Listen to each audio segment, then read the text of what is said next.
Saya akan membahas beberapa hal terkait tugas akhir semester dengan topik teologi teknologi dalam bidang pembangunan. Yang pertama, kita harus pahami bersama bahwa teknologi merupakan sarana yang sangat diperlukan oleh manusia demi kenyamanan dalam keberlangsungan hidup manusia. Nah, kemudian ketika kita bicara mengenai teologi itu iman yang mencari pengertian. Dan kalau kita pahami lebih dalam lagi, teologi itu mencari hal-hal yang perlu dimengerti oleh manusia dan mereka yang patuh terhadapnya. Namun hal menarik yang bagi saya pengertian teologi lebih dalam yaitu bahwa apa yang terdapat dalam Alkitab itu kita harus mencari maknanya lebih dalam lagi. Sehingga bagi saya dalam bidang pembangunan ini saya sangat tertarik berkaitan dengan teologi dan saya akan jelaskan hal-hal demikian dalam bentuk isinya.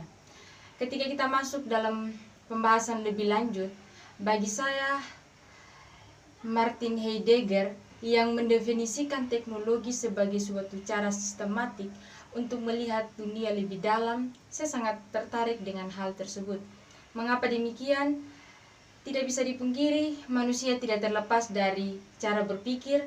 Oleh karena itu, manusia menggunakan akal, pikirannya untuk mencari hal-hal yang menarik, hal-hal yang menantang, dan hal itu yang akan membawa manusia menemukan hal-hal yang baru.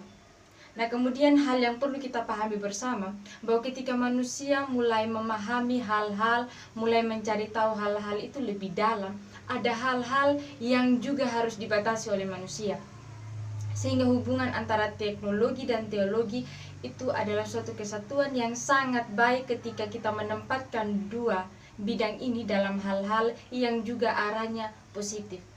Bagi saya ialah ketika Martin Heidegger memaparkan bahwa teknologi adalah untuk melihat dunia, maka disinilah kita mempertegas keberadaan manusia untuk menggunakan akalnya, berpikir secara luas, open-minded terhadap apapun, dan dalam prosesnya mencari sesuatu menggunakan logikanya, manusia kemudian dapat berpikir secara kritis, menyaring hal-hal yang baik untuk dilakukan dan hal-hal yang belum baik itu ditinggalkan atau diperbarui lagi lebih baik ke depannya. Hal ini yang bagi saya sangat menarik. Nah, kemudian saya menjelaskan titik bahwa teologi teknologi ini ada kaitannya dalam bidang pembangunan. Saya melihat itu dalam perjanjian lama, dalam Alkitab dijelaskan bahwa manusia membuat menara Babel yang tingginya sampai ke atas, dan tentunya Allah sangat marah terhadap hal itu sehingga Allah mengacau balaukan bahasa mereka. Ketika kita lihat situasi realita yang terjadi dalam perjanjian lama, tidak bisa dipungkiri bahwa dalam realita yang kita jumpai juga dalam proses pembangunan ada banyak hal yang berkaitan dengan teknologi, mesin, dan lain sebagainya untuk mempermudah pekerjaan manusia. Tapi terkadang hal-hal yang sebenarnya baik dipergunakan, justru manusia mempelintir itu untuk kepentingan-kepentingan pribadi di satu sisi, tapi di satu sisi juga melemahkan orang lain.